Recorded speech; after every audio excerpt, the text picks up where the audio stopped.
اس سال کن کن لوگوں کی قربانی قبول ہوگی اور کن کن لوگوں کی قربانی قبول نہیں ہوگی۔ جو لوگ قربانی کرنے سے پہلے قربانی کا بکرا ذبح کرنے سے پہلے رسول اللہ صلی اللہ علیہ وسلم کے بتائے گئے ان 3 گناہوں سے پکی توبہ کر لیں گے، بس انہی کی قربانی قبول ہوگی۔ اس دنیا میں رہنے والا ہر ایک عابد، دنیا میں رہنے والا ہر ایک عبادت گزار جو دن کو روزہ رکھتا ہے اور رات کو قیام کرتا ہے، پورا دن روزہ رکھتا ہے، رات کو قیام کرتا ہے، وہ بھی یہ سب کچھ فری میں نہیں کرتا۔ عبادت گزار عبادت فری میں نہیں کرتا، وہ بھی اللہ تعالیٰ سے اس عبادت کی جزا وصول کرنا چاہتا ہے۔ کوئی کہتا ہے یا اللہ مجھے جنت عطا کر دے، کوئی کہتا ہے یا اللہ مجھے دنیا عطا کر دے، کوئی عبادت گزار کہتا ہے یا اللہ مجھے آخرت عطا کر، یا اللہ مجھے اپنا دیدار عطا کر۔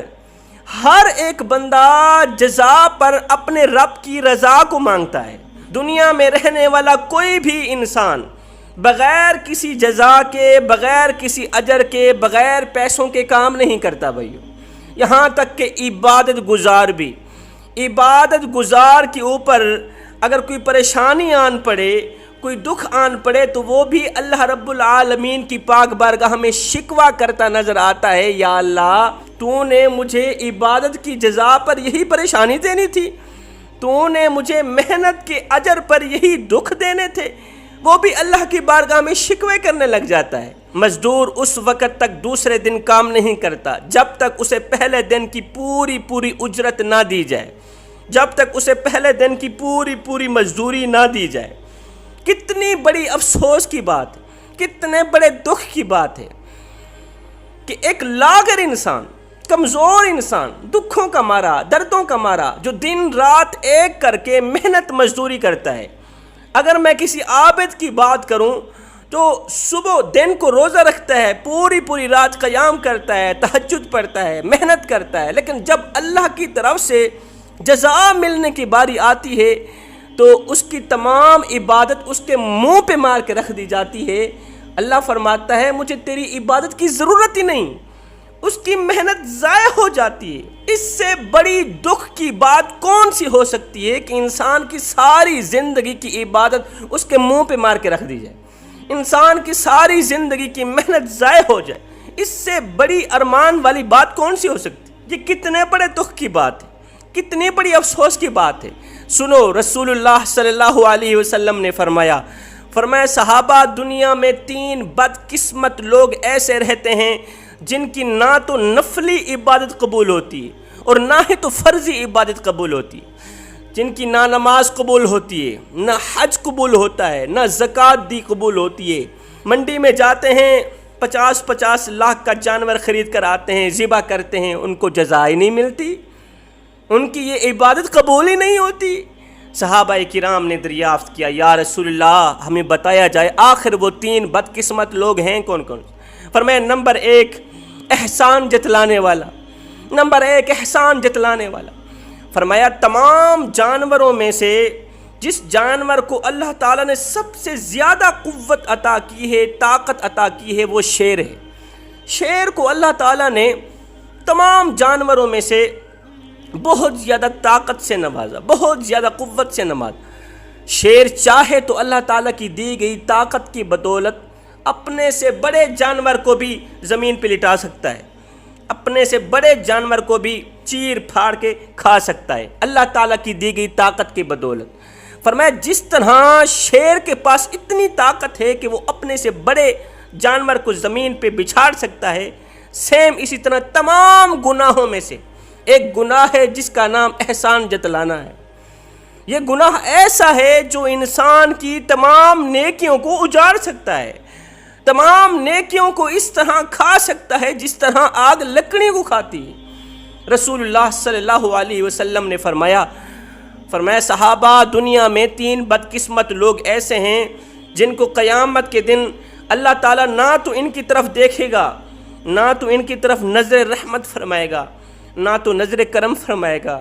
اللہ تعالیٰ ان کو غضب کی نگاہ سے دیکھے گا، ان کو نفرت کی نگاہ سے دیکھ کر ان کو دردناک عذاب میں مبتلا کر دے گا۔ ان میں سے ایک ہے احسان جتلانے والا، ایک شخص ہے احسان جتلانے والا۔ جس طرح ایک منافق جب عید الاضحیٰ کا دن آتا ہے تو یہ منڈی میں جاتا ہے، 50 لاکھ کا بیل خرید کے آتا ہے، 50 لاکھ کا جانور خرید کے آتا ہے، صرف لوگوں سے واہ واہ کروانے کے لیے، لوگوں سے داد وصول کرنے کے لیے کہ چودھری صاحب نے تو کمال کر دی، اس عید پہ 50 لاکھ کا جانور ذبح کیا، چودھری صاحب واہ آپ کی کیا بات ہے۔ فرمایا جس طرح منافق اپنا مال خرچ کرتا ہے، اس کے مال پر اس کو جزا نہیں دی جاتی، اس کے مال پر اس کو کوئی بھی ثواب نہیں دیا جاتا، سیم اسی طرح احسان جتلانے والا بھی جو کچھ خدا کی راہ میں خرچ کرتا ہے اللہ تعالیٰ اسے جزا نہیں دیتا، اللہ تعالیٰ اس کی عبادت، اس کی قربانی قبول نہیں کرتا۔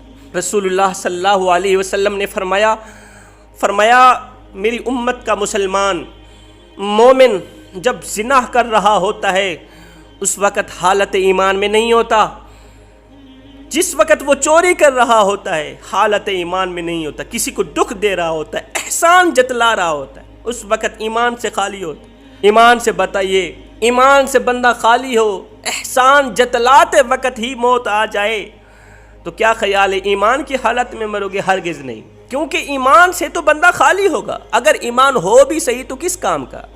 رسول اللہ صلی اللہ علیہ وسلم نے فرمایا احسان جتلانے والے شخص کی نہ تو نفلی عبادت قبول ہوتی ہے اور نہ ہی تو فرضی عبادت قبول ہوتی ہے۔ قربانی کا جانور خریدنے سے پہلے، قربانی کرنے سے پہلے اگر تم احسان جتلانے کی مرض میں مبتلا ہو، احسان جتلانے کے گناہ میں مبتلا ہو تو پکی توبہ کر لینا۔ پوچھا گیا آقا دوسرے لوگ کون کون سے ہیں جن کی قربانی قبول نہیں ہوتی، جن کی نہ نفلی عبادت قبول ہوتی ہے نہ فرضی عبادت قبول ہوتی ہے؟ فرمایا وہ لوگ ہیں والدین کے ساتھ بدسلوکی کرنے والے، والدین کو دکھ دینے والے، والدین کو درد دینے والے، والدین کی آنکھوں سے آنسو نکالنے والے۔ فرمایا اس گناہ سے بچنا۔ یاد رہے والدین کے ساتھ بدسلوکی، عزیز و اقارب کے ساتھ، دوستوں رشتہ داروں کے ساتھ بدسلوکی انسان کو اللہ کے سامنے برا بنا دیتی ہے۔ فرمایا والدین کے ساتھ بدسلوکی کرنے والا، عزیز و اقارب کے ساتھ بدسلوکی کرنے والا، محلے میں رہنے والے، ہمسائے کو برا بھلا کہنے والا قربانی بالکل نہ کرے۔ وہ صاحب استطاعت ہو بھی صحیح تو قربانی نہ کرے کیونکہ اس کی قربانی قبول نہیں ہوگی۔ پوچھا گیا آقا تیسرے لوگ کون سے ہیں جن کی عبادت قبول نہیں ہوتی، نہ حج قبول ہوتا ہے نہ ہی تو قربانی قبول ہوتی ہے؟ فرمایا تیسرے لوگ اللہ کی تقدیر کو جھٹلانے والے۔ میرے کریم نبی نے فرمایا صحابہ آخری زمانے میں لوگ تقدیر کو جھٹلائیں گے، آخری زمانے میں لوگ میرے رب کی تقدیر کو جھٹلائیں گے، یہی لوگ میری امت کے مجوسی لوگ ہوں گے۔ اللہ تعالیٰ کی تقدیر کو جھٹلانے والے یہی لوگ میری امت کے مجوسی لوگ ہوں گے۔ میرے نبی نے فرمایا جب یہ بیمار ہو جائیں ان کی بیمار پرسی کرنے نہ جانا، فرمایا جب یہ مر جائیں ان کا جنازہ نہ پڑھنا، ان کو غسل نہ دینا۔ یہ تو ہیں ہی کافر، یہ تو مسلمان ہی نہیں ہیں جو اللہ کی تقدیر کو جھٹلا رہے ہیں۔ مجھے بتاؤ جو ابھی تک مسلمان بھی نہیں ہوا اس کی عبادت کیسے قبول ہو، اس کی قربانی کیسے قبول ہو؟ فرمایا اگر تم چاہتے ہو کہ تم نے جو حلال کی کمائی سے جانور خریدا، جانور کو ذبح کرو گے، اگر تم چاہتے ہو کہ تمہاری یہ دعوت قبول ہو تو ان 3 گناہوں سے پکی توبہ کر لینا۔ جب تم ان 3 گناہوں سے پکی توبہ کر لو گے تو پھر انشاءاللہ تمہارے جانور کے گلے سے نکلا خون کا ایک قطرہ زمین پہ بعد میں جائے گا، اللہ تعالیٰ تمہارے تمام گناہوں کو پہلے مٹا دے گا۔